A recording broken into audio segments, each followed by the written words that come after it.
2025 marks the 40th anniversary of Vampire Hunter D. It's one of the first anime films I've seen, along with Fist of the North Star, Akira. It was part of my collection, and I know you saw it from there. Absolutely. And it also is one of the first ones I remember seeing around that time frame. And probably for a lot of people, because I want to say that was one of the films that would be like on Sci-Fi Channel Anime Hour or something like that. And it's considered a classic, an anime classic. Yeah. But after seeing it, after so long, I have more questions than I do answers. Yes. Because this felt, in my opinion, like a huge mess. Ooh, okay.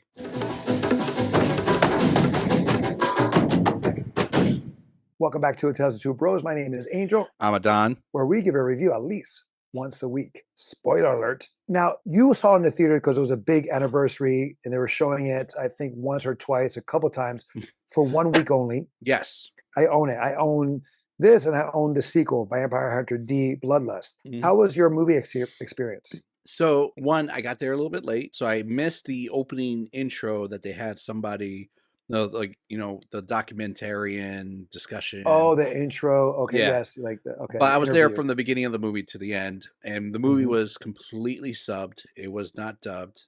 So I don't know if you Okay. watched the dub version. I watched it twice because the first time I watched it English dubbed, and I got a little distracted, I'll be honest. Yeah. But I'm listening to the words, and then I look, I was like, wait a minute, what? What the heck? Huh? And then let me watch it again in Japanese so I can pay attention to what they're saying in the words, even though Yeah. pretty much what they said It was in pretty English, accurate. yes, verbatim. Granted, it was kind of funny because the English language matched the lip moving. The Japanese language did not match the lip moving. Yeah. And I was like, okay. But seeing that, I was like, I didn't miss anything.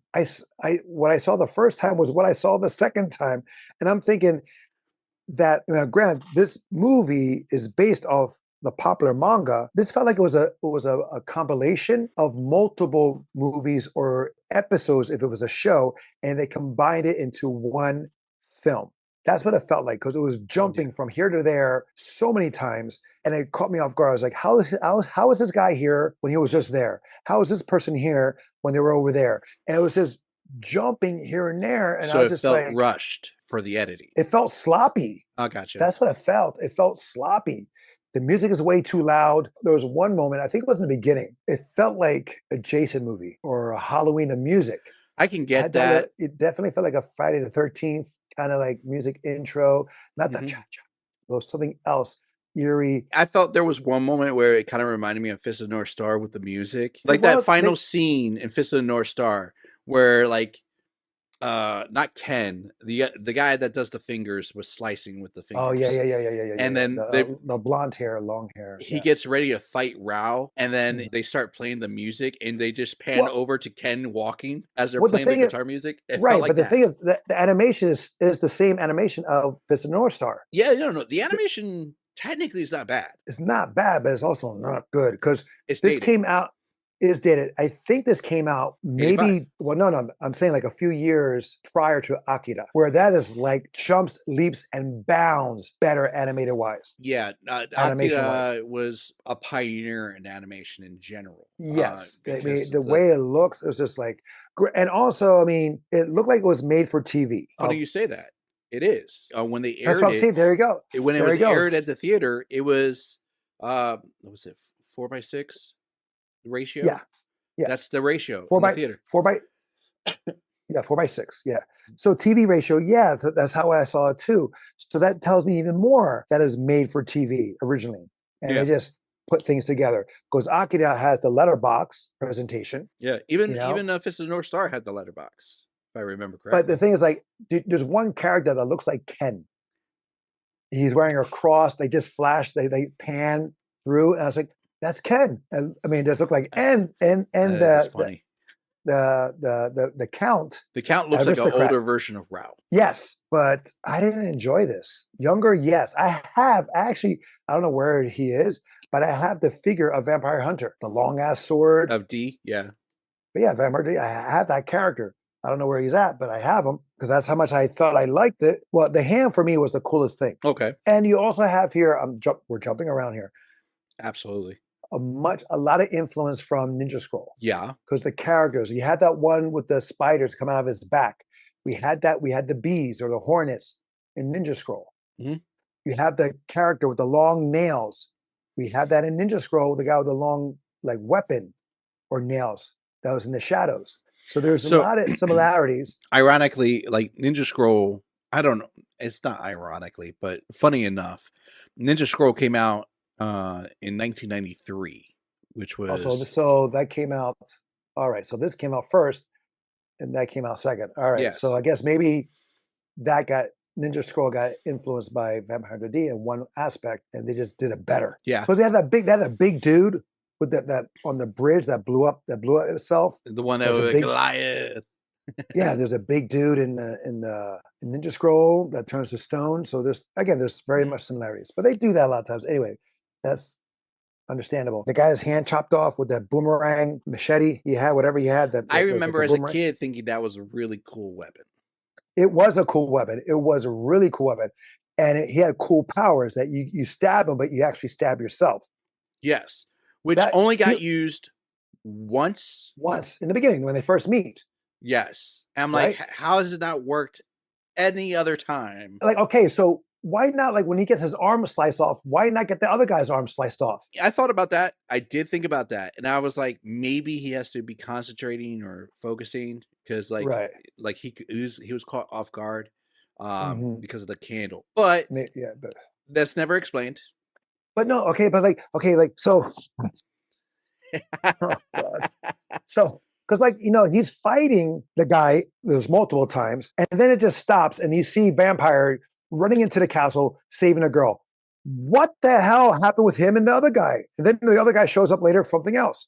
I was like, what? And then later on, the brother, the little kid, like, for some reason, he's on the pipes of the castle trying to rescue his sister. He attacks the count.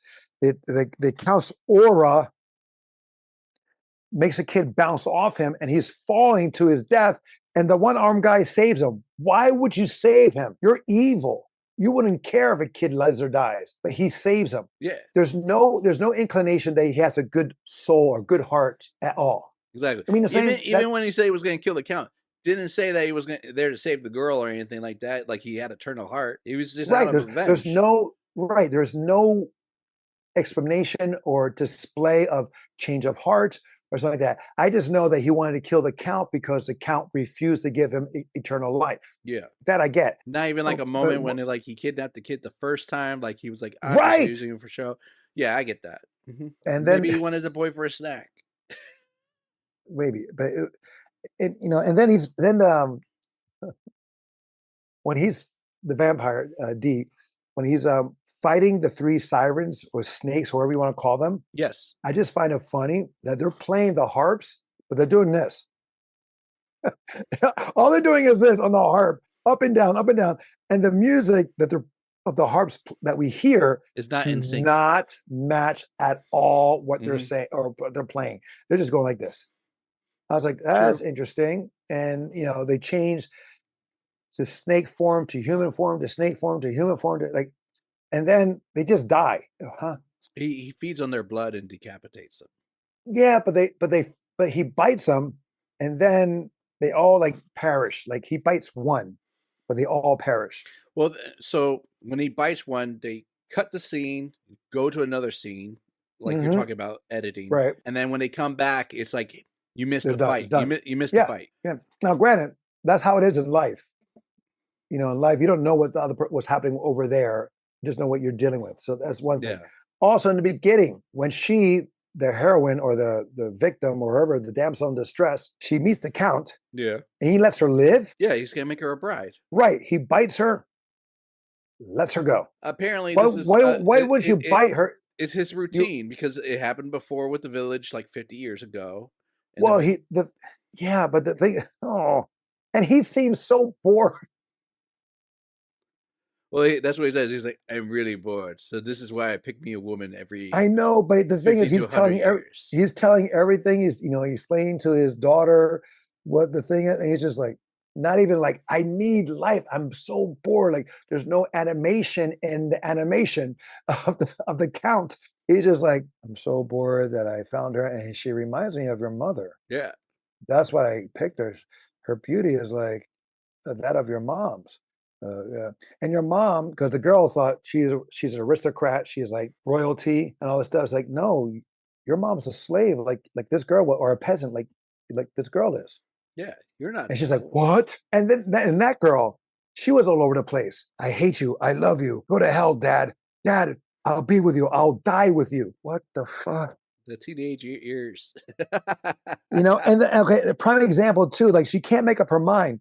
She tells the professor or the doctor, go get her, take her off the chair or the chariot. She says, hey, doc, turns around. Yeah. She stabs him. It's like, why bother of getting him up to thing when you're right next to him? You could have stabbed him right there. This is true. Or you're stronger than him and you could have took him out right there as he's like telling you the information of your father wanted me to get her, blah, blah, blah. You could have just took him out right there. It was like, why? And these two guys, they fall off the cliff. One gets shot. The other guy, how does he? I can't remember how he falls, but he falls and then he gets the candle. Oh, yeah. How did that civilian who was eavesdropping on the conversation of the transition of the candle to the guy? How did he get it in how the does first he, place? How did he get it? How did he get it? How did he make the switcheroo? They don't show the switcheroo. Exactly. It's just that it's from an episode that they fucking did a horrible job editing. Now, when we're younger and we just accepted it, right? Because we're just as kids who like this stuff, we're just like, yes, we love cartoons and anime is a cartoon. I assume he switched it while he stayed at the hotel, but we don't see that. I know. We don't see the professor get bitten. Now, granted, that's okay. We don't have to see the professor get bitten. When they took the girl and they broke into her ranch. Right, but I'm just saying the doctor, I keep saying professor, but the doctor, him turning doesn't matter because that could happen, right? They coming in and it's a trick. But so many things just like it makes no sense. And then like going back to that kid that he's about to save his sister or try to. He's walking down a pipe. They're ahead of him and he's walking down on a bright area, and no one sees him walking across into their line of vision. I mean, this I'm sorry, this thing is a mess. I mean, 8, 12, maybe 15, you'll accept it what it is, but in my 50s, this is a straight up mess. It's a hot mess for the story. It's overly cool. It's over. Yeah, what it is he's the cool factor.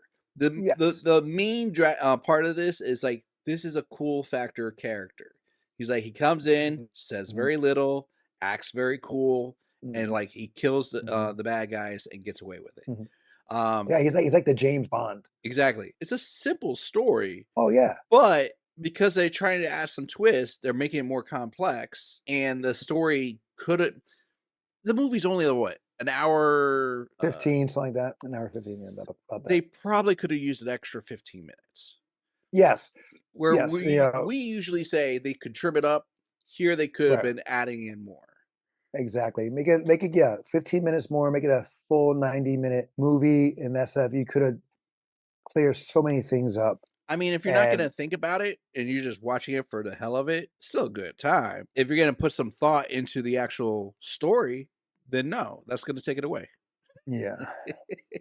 I mean, there's no really good part here. The only cool part is him.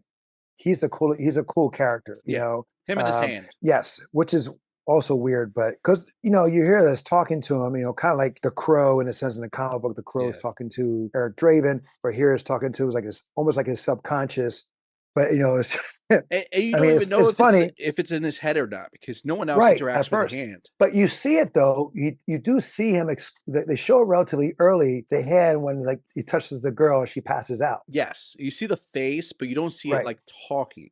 Correct. Yeah. Right. But then you see like, kind of like it from the Addams Family when it's chopped off and is walking back. Mm-hmm. I don't get it why he eats dirt and then takes up all this air in before attaching itself to it. I thought it was like nutrients or something like that. I guess, but it was just okay. I mean, you would get more nutrients eating the grass that the dirt was around, you would think.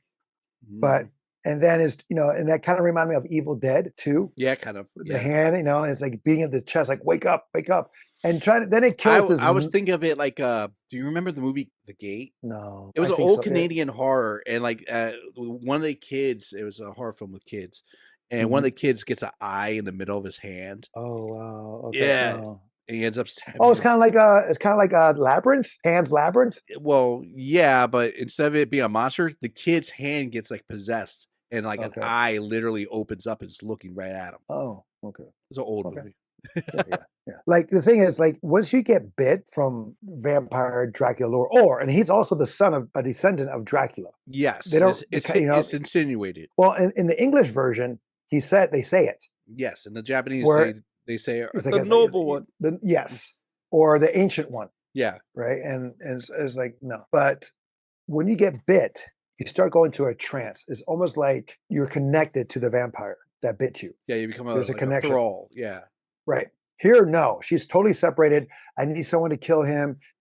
You're a vampire hunter. Can I hire you? You can sleep with me if you need to, if you want to. Blah, blah, blah. I guess it depends on your vampire lore. Like every vampire movie has their own version. But still, I mean, if you find that she was as beautiful as your previous wife, why wait? You would take her.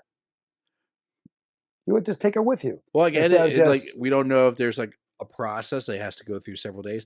Like in the original Dracula, I just watched Nosferatu, the updated one. First of all, that's a horn fest. It's there's just a story. I didn't watch the original. I need to watch the original. But it's all about there's three of them. There's three versions. But it's all about being horny.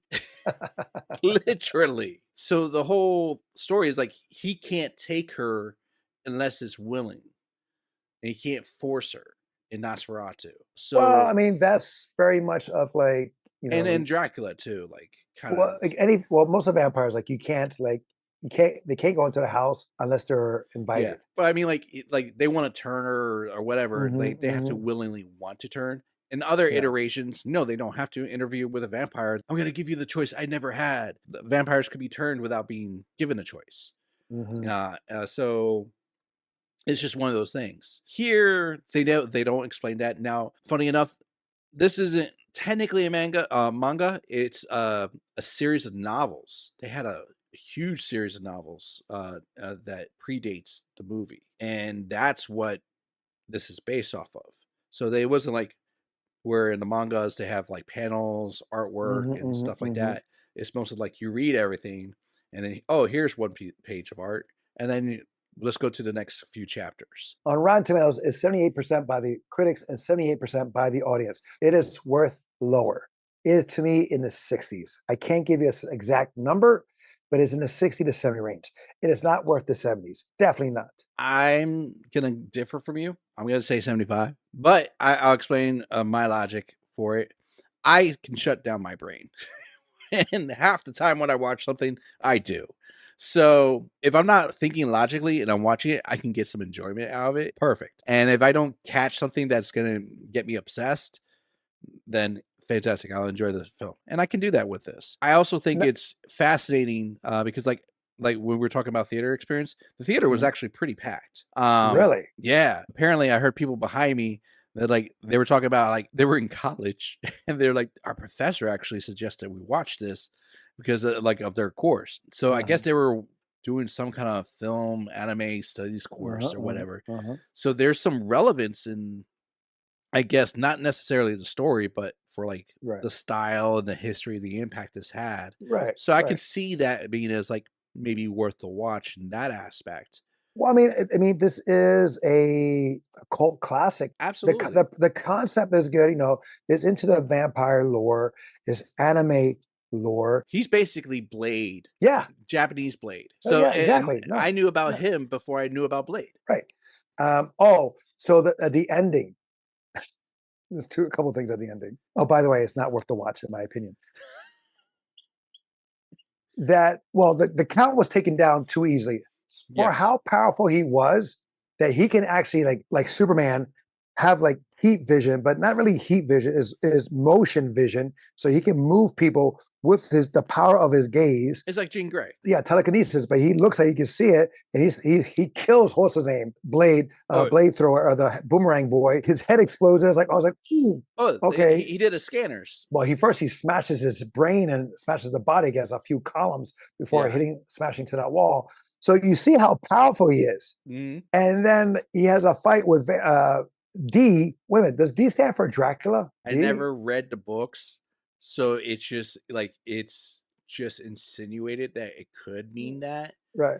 Anyway, I mean, granted, they say he looks identical to him, so you could also argue that D is for Dampier. That's true. But the thing is, like, when they fight, is like it happens like so easily. It's like it's taken down so quickly. They've had the fight. He catches the blade. He stabs D into the chest, and then D throws his sword into his chest, but it's so powerful that it forces him back into the wall, and it continues going inside him. Game and he's like, yeah. But here's the funny thing. That sword is like the staff of the Monkey King from the... It grows. It gets longer for no reason. Yeah. Yeah, when he sliced that spider guy. Yes. The spider guy was running away.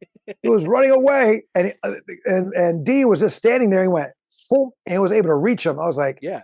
And you even said it yourself, like the sword broke, and still it was like super long, just going deeper and deeper. Mind you, also he got his sword back. Yeah. So there's another cut. So the castle is collapsing on itself, and then it cuts right there next. They're outside watching it. Yeah, collapsing. He has a sword with him. I was like, wait a minute, how did you guys escape? Because you just killed him. And the daughter's like, I'm going to stay with you, father. I was like, what? But anyway, so he's riding away. The final, and the credits. That jacket, his cloak, covering his face. Yes. What did that remind you of? I know what you're talking about, but I can't voice it in my mind. But Legend of the Wolf with Mark Dacascos. Yes. Yo, maybe they took it from that. Maybe. Or maybe that's what their jackets are made for. To do that while they're running or they're riding in the windstorms, sandstorms, whatever. Maybe but that's what happened with that, because they come out when you first see them in that movie, they have the big hats, the leather trench with the collar covering their face. So I was like, that's funny because there's so many different movies I can say that I've seen where they've been influenced by anime. Oh yeah, clearly, and like I'm like, that's verbatim from that anime. Now that you mentioned Legend of the Wolf, I'm like, holy crap, that probably was influenced by the original Vampire Hunter D. Most likely. Is it worth a watch for you? Because I know I said no for me. I would say yes out of pure curiosity, but under normal circumstances, you'd probably be better off watching Vampire Hunter D Bloodlust. That's a sequel that came out in 2000. Yeah. It's drastically different. I remember watching it not too long ago, and it's drastically different. Is it better? Yes. And watch it in dub, because it was actually made to be dubbed. Okay. Well, I have it, so good. All right, guys, that is our throwback review, the 40th anniversary of Vampire Hunter D. Have you seen it? What was your favorite moment? Let us know in the comments below. And don't forget to follow us on Instagram. Until next time, we'll be the next time. I'm Angel. I'm Adon. Love you, bro. Love you too.